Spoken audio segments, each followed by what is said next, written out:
Salut à toutes et à tous, on se retrouve pour une nouvelle vidéo culture. Si vous n'avez pas vu les vidéos précédentes, je vous encourage évidemment à aller les voir. Soyons sérieux et débutons. Alors nous sommes à moins d'un an des Jeux Olympiques de 2020, se déroulant à Tokyo. Une occasion en or pour regarder des sports divers et variés. Au travers de cette vidéo, on débute une sorte de petite série consacrée à des moments totalement what the fuck, incompréhensibles, incroyables ou encore historiques. Ceci permettant aux Jeux Olympiques d'avoir le charme que l'on lui connaît. Débutons sans plus attendre. Les thématiques du jour.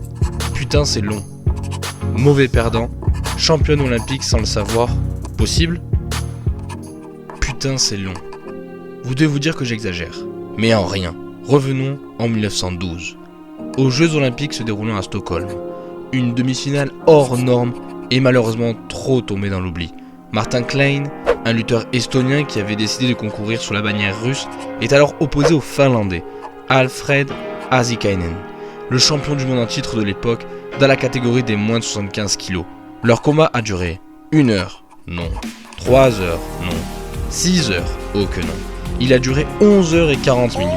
Bon, ils n'ont pas combattu les 11 heures et 40 minutes d'affilée, puisque toutes les demi-heures, ils avaient droit à une pause de quelques minutes. C'est au bout de ce temps que le lutteur estonien est venu à bout du Finlandais. Une victoire devant lui donner de la confiance avant la finale se déroulant le lendemain. Mais il déclara forfait. Son état physique ne lui permettait pas de combattre. C'est ainsi que le Suédois Claes Johansson devient champion olympique. Il faut dire que le malheur des uns fait le bonheur des autres. Au-delà de l'aspect sportif, nous pouvons y voir une certaine lutte géopolitique entre la Russie, voulant étendre sa zone de pouvoir, et la Finlande qui connaissait à l'époque un grand sentiment indépendantiste. Klein participera à la Première Guerre mondiale pour la Russie avant de participer à la guerre d'indépendance de l'Estonie contre la Russie. Malgré sa seconde place, il restera à jamais le premier Estonien à avoir remporté une médaille olympique, ce qui lui vaut une statue dans sa ville natale. Un combat si long qui aura des conséquences puisque les combats seront limités dans le temps à partir de 1924. Mauvais perdant. Aux Jeux Olympiques de 1936, l'Autriche remporte la médaille d'argent. Jusque-là, rien de bien ouf. Maintenant, notons que les Jeux se déroulaient en Allemagne alors qu'Hitler était au pouvoir. Notons également qu'il est né en Autriche. Bon, allons droit au but. Une rencontre opposa le Pérou à l'Autriche le 8 août 1936. Si l'Autriche prend les devants dès la 23e minute par Vergin, ils doubleront la marque à la 37e par Steinmetz. Cependant, les Péruviens reviendront à la marque en fin de match et l'emporteront en prolongation par un but de Fernandez, 4-2. Durant les prolongations, 3 buts de plus ont été annulés en faveur des Péruviens par l'arbitre norvégien. Cependant, le match sera annulé. Mais pourquoi? Le fait que les supporters péruviens envahissent le terrain dérangea fortement Hitler qui exigea que le match soit rejoué. Il n'en sera rien. Suite à cette décision, le Pérou se retira de la compétition. Il sera découvert a posteriori que Goebbels, ministre de la propagande d'Hitler, avait envoyé ses supporters péruviens et que l'arbitre avait été menacé par le régime.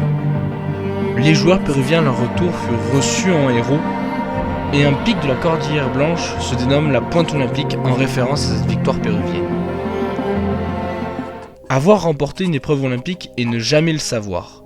Bon, ça peut sembler ouf, mais c'est bel et bien arrivé. Retour sur la vie ou du moins la carrière de Margaret Talbot. Il s'agit d'une golfeuse américaine qui a remporté l'or olympique aux Jeux Olympiques de Paris en 1900. Cependant, elle est décédée sans savoir que l'épreuve qu'elle avait remportée à Paris était olympique. Appartenant à la haute société de l'époque, elle connut cet effet de mode qui était le golf. Sa mère éditrice souhaite visiter la ville de Paris, mais aussi admirer l'exposition universelle se déroulant dans la capitale française cette même année.